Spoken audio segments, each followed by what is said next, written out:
Ayan, magandang araw sa ating mga kababayan from Luzon, Visayas, and Mindanao, saan mang sulok ng mundo. Welcome po sa Munting Tinig Channel. Ito po ang inyong lingkod, ang Munting Tinig ng Ordinaryong Pilipino. Ngayon, pag-usapan natin itong kaso ni Ramil Madriaga. Alam naman natin na itong si Ramil Madriaga na nakapiit ngayon dyan po sa dorm, male dorm ng Annex 2 building ng BGMP sa Taguig, kinasuhan ni La Checa na kung saan may koneksyon ito sa kay Sara Duterte. May balita sapagkat pumutok itong issue na ito dahil kumalat po sa social media ang liham ng abogado ni Ramil Madriaga direct sa direktor ng NBI na si Attorney Matibag. Sapagkat ayon po sa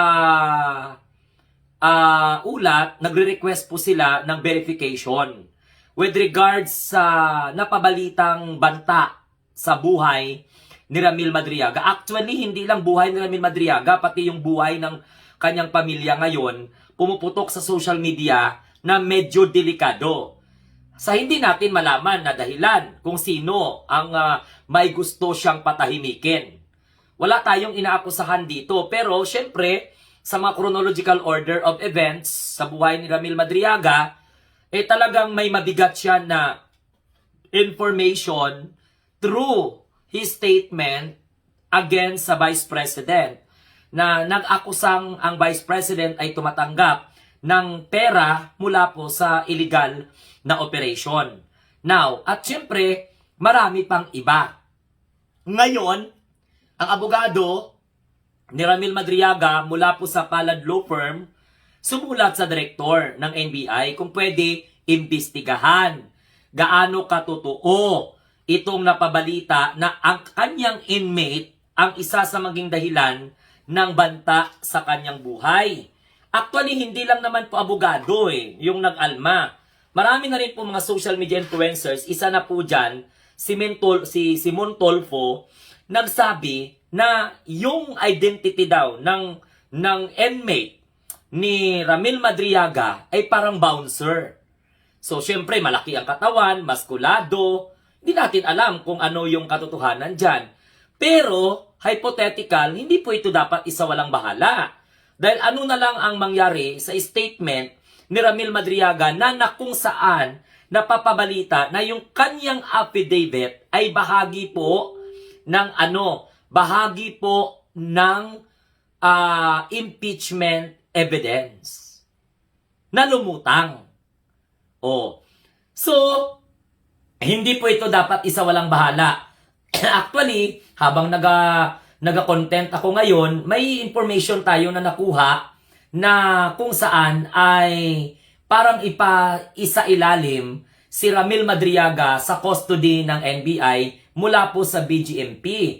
Dahil nanganganib at dapat aksyonan talaga ito ng National Bureau of Investigation through Director Matibag sapagkat nagsulat mismo ang abogado ni Ramil Madriaga. Delikado ito Meron po itong kinalaman sa mga nakabangga niya. Siyempre, sa mga ganitong bagay, mga threat, wala namang ibang intention yan, kundi yung takutin, or patahimikin, i-liquidate, kung ano-ano mang mga terminolohiya, pero sana man lang ay hindi po magtagumpay. Kasi pati buhay niya paano na lang yung mga sinumpaan niya ng mga salaysay?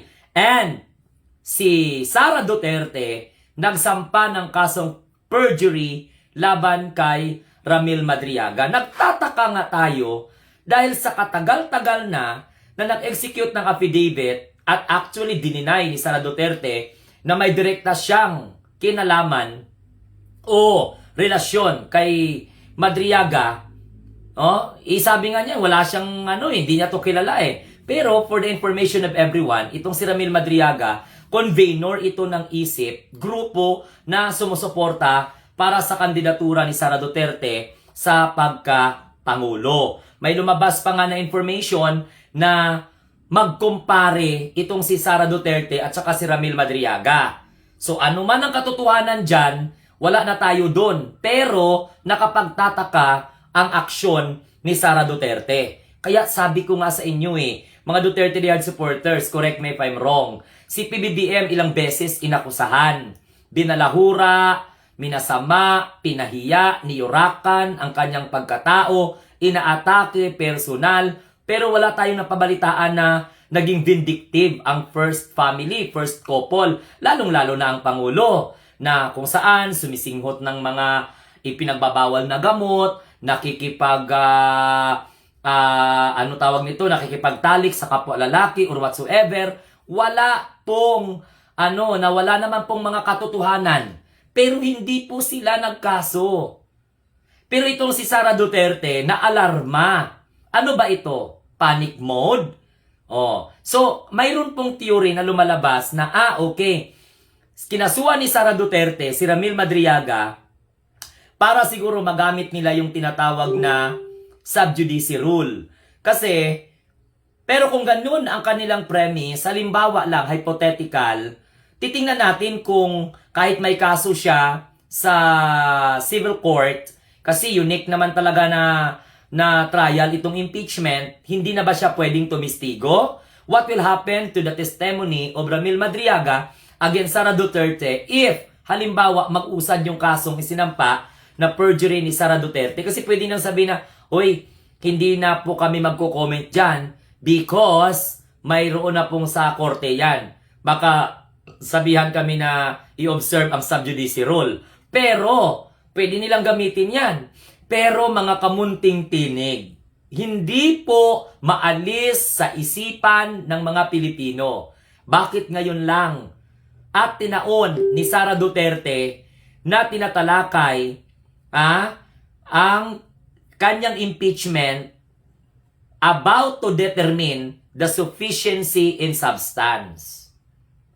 At yun na nga, majority ng mga congressman out of 55, 0 abstains, plus yung 1 na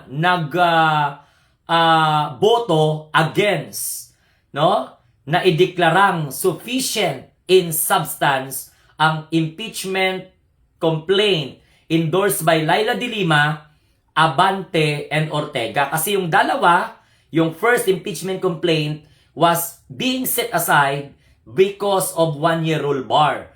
While yung impeachment number 2, withdrawn by the complainant so that mag-give way sa pangatlong impeachment complaint endorsed by Laila de Lima.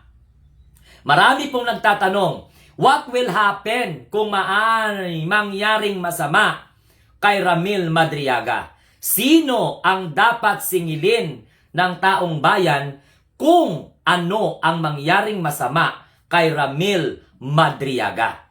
So it's incumbent upon for us na manawagan sa mga otoridad, protect Madriaga kasi delikado ang buhay niya. Hindi naman susulat ang mga abogado para magkaroon ng verification. So dapat yung National Bureau of Investigation mag-alert considering na mayroon pong binitawang testimonya na maaaring makaapekto sa takbo ng impeachment proceeding if matransmit na ang impeachment complaint laban kay Sara Duterte. Kasi tapos na po ang pagdidetermina ng sufficient in substance. So mga kamunting tinig sa mga itong pangyayari, sino, hypothetical, ang singilin ng taong bayan kung ano ang mangyari sa taong idiniin ang pangalawang Pangulo? At bakit gaano kahalaga si Ramil Madriaga na with all na nakakusa kay Sara Duterte, si Ramil Madriaga talaga ang kinasuhan? Ito kaya ay sa iniisip ng kampo ng mga Duterte na gawa-gawa lamang ang affidavit na nagdadawit kay Sara sa anumang anomalya? Or Sara Duterte filed an a case against Ramil Madriaga to discredit the credibility of the alleged witness soon to be na si Ramil Madriaga against Sara Duterte's impeachment. So, abangan natin yan at sana walang bibitiw, patuloy na sumuporta sa Munting Tinig Channel. Ito po ang inyong lingkod, ang Munting Tinig ng Ordinaryong Pilipino. Always nagsasabi, ikaw at ako, ang mga bagong Pilipino sa bagong Pilipinas. Bye! NBI, mag-imbestiga kayo. Delikado buhay ni Ramil Madriaga.